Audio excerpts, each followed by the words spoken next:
Okay, guys, let's talk about the World Cup. First of all, we will speak about the scandal surrounding Jan Nepomniachtchi's quick finish at the World Cup and his remarks about India. I have watched a long video by him in Russian, and I will tell you what's going on and what are the real reasons and my thoughts on this. And then I will speak about the upsets that already happened, like the NEPO being kicked out, Hans Niemann, Wesley So, and some other strong players being kicked out, what that means for the current state of chess.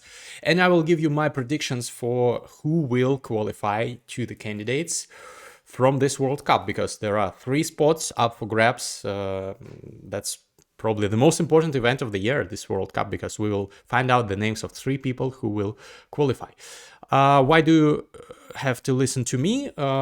You might ask. Well, I have a great track record at predicting the result of top-level chess events. If you've been following my channel, you should know this. So let's start. First of all, NEPO. NEPO got kicked out in the very first round that he participated in by the Indian Grandmaster Ghosh, who played 2 really nice games, and NEPO made a mistake in one of the like seemingly quiet anti-martial lines with white in the opening, and got a losing position and could not do anything.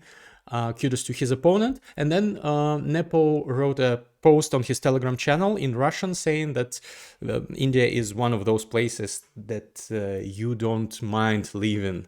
And he said that I was expecting that the conditions would be bad because I already played in 2019 in Kolkata and something was wrong there as well. I don't like this post. Honestly, I like NEPO, but I think you have to be more decent about losing. Obviously, in Russian, you have a saying that after a fist fight, you should not throw your fists around. Like after the fight is finished, после драки кулаками не машут. It's in Russian, and that's exactly what I think about this. Even though apparently NEPO's comments were not like out of thin air. There really are some problems with the hotel at the venue. People are saying, for example, Cristian Chirila, Fabiano Caruana's partner and second and co-host of the C-Squared podcast, also said that many people from the venue were saying that there are insects in the beds, and that for some people air conditioning does not work adequately. And also I've watched some interviews by Anish and Jorden van Foreest, I think, both of whom have been guests of my podcast, by the way, and they also said something about mosquitoes in the rooms. So apparently there are some problems with the hotel, but I wouldn't say, I don't like NEPO's comment. He's insinuating that in India, if you go to India, there will be bad conditions. It's not true. I've been to India and there are lots of very nice places, nice hotels with nice conditions. Probably the organizers just did not pick a good one for this tournament. And about NEPO being kicked out, well, actually, and about Wesley So being kicked out, about Hans Niemann being kicked out, it's not such a big surprise, because over the last several years, and everybody, all the guests of my podcast, Top Gems, have been saying this a lot, and now we see the results. Over the past several years, with the neural networks being used in modern engines, all strong players, all decent GMs have drastically risen in their level, and they can compete on par with top players, especially in such short matches. 2-game match, one mistake can cost you the match, basically. So you can upset your opponent, your higher-rated opponent, if he or she makes a mistake in the opening, and then it doesn't matter if your opponent is NEPO or Wesley or even Magnus. You can convert this advantage if you are a strong 25-70 or 25-80 or even 25-50 rated grandmaster, because many players are also underrated. Probably Ghosh, who doesn't play top events, probably he's underrated. Probably he will gain some more rating, even though he's, I think, 27, so he's not a child prodigy. But he upset NEPO, and Lorenzo Lodic upset niemann, also probably an underrated player, Lorenzo, who is under 2600. But all those guys are very decent. And you know, there used to be times when 2700s were saying that if you are not 2700, you are like, I'm not talking to you at all. You're like not on par with me. We are different. We are not the same. And now you will see this from the Grand Swiss recent event where, for example, 3 people beat Gukesh. None of those people were rated close to his rating. And there were other upsets. Other top players suffered defeats at hands of people who were rated between 25 and 2600. So this shows that like it's evening out. They are actually the same. Maybe they're not the same because the elite top players have more experience in top events and they have more class, and in some positions they still can outplay their lower rated opponents, but it's not like 2 different planets. They can be compared. That's a very important takeaway from the first rounds of this event and from the Grand Swiss. Now let's talk about my predictions for a little while. So 3 top places will go to the candidates, but actually my prediction is that top 4 will go to the candidates. I mean, 3 out of top 4 will go to the candidates, and the 4th one will be the reigning world chess champion Gukesh. That's my prediction. So if Gukesh manages to pass onto the semifinals, this will mean that he will be in the top 4. But he's already the world chess champion, so the rest, all other 3 players from the semifinals, doesn't matter which place they take, like first, second, third, fourth, doesn't matter, they will all go to play in the candidates. And I predict that Gukesh will go to the semifinals. The only argument against would be that he has played lots of events in a row. He may be a little bit tired, but he's still young and he's in great shape. I think he has been trained by Hikaru and Fabiano and Magnus in this clutch chess, speed chess event. And he played decent chess, rapid chess. Everybody was saying, oh, Gukesh is not so good in rapid, and he beat Fabi in rapid. He has a plus score against him in that event. He I think has an equal score with Hikaru, and he lost to Magnus, but maybe that's the Magnus effect. Well, Magnus is Magnus. But still, Gukesh is playing speed chess much better than he used to, apparently. Probably he has worked on his blitz, hopefully, as well, because blitz is also an important element in the tiebreaks in the World Cup. And also, I'm looking at his bracket, and I don't see... Like, I see nodirbek, who could put up resistance to him, and probably we could see a quarterfinal, Gukesh versus Nodirbek Abdusattorov. But it turns out that Nodirbek is losing his first game in the 3rd round now against Jospam. And if Jospam wins with black, Nodirbek will have to win on demand next game. It's not a guarantee that he wins on demand, so maybe Nodirbek drops out, and then Gukesh basically has no opponents that are like top super GMs in his bracket. And he may well go into semifinals, and he's very strong. So I predict that he will go to the semifinals, and all the rest in the semifinals automatically then will qualify. In the semifinals, he may face Anish Giri, and that will create another interesting situation because Anish has already qualified via the Grand Swiss. So if Anish goes to the quarterfinals, that means that, I don't know, like place number 5, top 5 will go to the candidates. That's interesting. I haven't read the regulations, but it's quite likely because also in the Giri bracket, I don't see like very, very strong opposition for him because I think Wesley could have played him at some point, but Wesley got knocked out.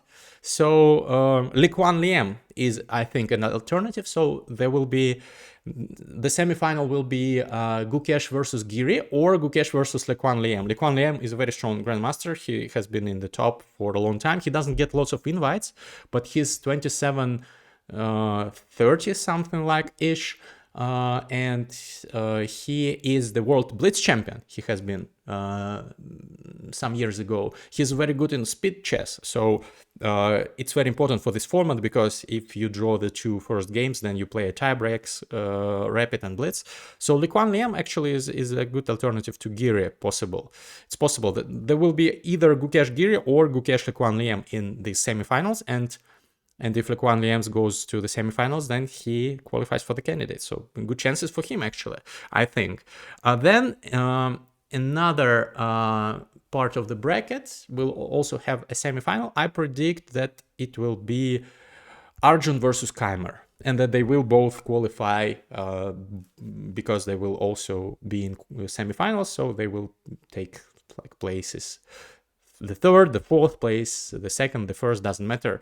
They will qualify. And I think it's very well deserved for both of them. Both of them have been playing amazing chess and are in good shape. Keymer was this close to qualifying via the Grand Swiss, and Arjun was also close, but it did not work out for them there. So I think that there will be quarterfinals, Praggnanandhaa versus Vincent Keymer. And actually, it can go either way. Maybe Prague goes through, and then there will be Prague versus Arjun in the semifinals. And it will also create an interesting situation because Prague is leading in the FIDE circuit. So Prague does not really need to qualify via the World Cup because he is already leading by a huge margin, the FIDE circuit. And even if he drops out of the World Cup, he will be in the candidates. But if he gets into the semifinals, then the place, the spot will be vacant. So I think World Cup takes priority over FIDE circuit. So then someone else from this FIDE circuit will go qualify to the candidates. And let me check who that can be. That's very interesting, guys. So on first place is Prague by a huge margin, leading. Then there is Giri. Giri already has qualified via Grand Swiss. Then there is Fabiano Caruana, who has already qualified via last year's FIDE circuit, so he's also not counted. Then we have Matthias Bluebaum. Matthias Bluebaum, who has already qualified via Grand Swiss. He's number 4. And then we have number 5, Vincent Keymer, who may qualify via FIDE circuit if Praggnanandhaa wins. So it's interesting that Keymer, if Keymer gets into the quarterfinals, he will automatically qualify. Because if he loses, then Prague takes the World Cup spot. But the FIDE circuit spot probably will belong to Keymer. Unless something changes in the rankings. Yeah, it may change, but yeah. And if Vincent wins, then he takes the World Cup spot and Praggnanandhaa takes the FIDE circuit spot. That's a fascinating scenario. So either way, I think that both Prague and Keymer will be playing in the candidates. One of them will qualify probably via the FIDE circuit. But I bet on Prague qualifying on via FIDE circuit and Keymer qualifying via the World Cup. And I think Keymer or Prague will play in the semifinals against most likely Arjun Erigaisi. Arjun is a killer. He's an amazing chess player and he's on a roll. He's winning lots of games in his matches. He's not making draws. He's mostly playing for the win with both colors, and yeah, he's a menace. The only person who can stop Arjun on the way to semifinals, I think, may be either Wei Yi or Maksudlu. Parham is also very strong. He's like a dark horse, so Parham Maksudlu potentially could stop him, or Wei Yi. Wei Yi, also, by the way, a guest of my podcast. And Arjun and Prague, lots of those guys have been to my podcast, and Giri as well. Check out the episodes if you haven't yet. So most likely there will be the semifinal Gukesh versus Giri or Gukesh versus Lequan Liem. And another semifinal will be Arjun versus Praggnanandhaa or Arjun versus Keymer. But I think most likely Arjun versus Keymer. So most likely there will be more Indians and more Germans in the candidates tournament, which is a very interesting possibility. And also, last but not least, I would say that there is a dark horse that nobody is betting on, and he's very underrated, I think. And there is not a very big chance, but there is a chance that he will make it into the semifinals and into the candidates. This guy's name, he's also a guest of my podcast, by the way, is Danil Dubov, a Russian grandmaster. He's dropped out of the top. He's not even 2700 rated. but he has not lost a single game in like 70 games. He's just winning games and making draws. He's very reliable, very solid. He knows openings perfectly. He has been second to Magnus Carlsen, and he has extensive opening knowledge. And Magnus used his weapons to remain at the top.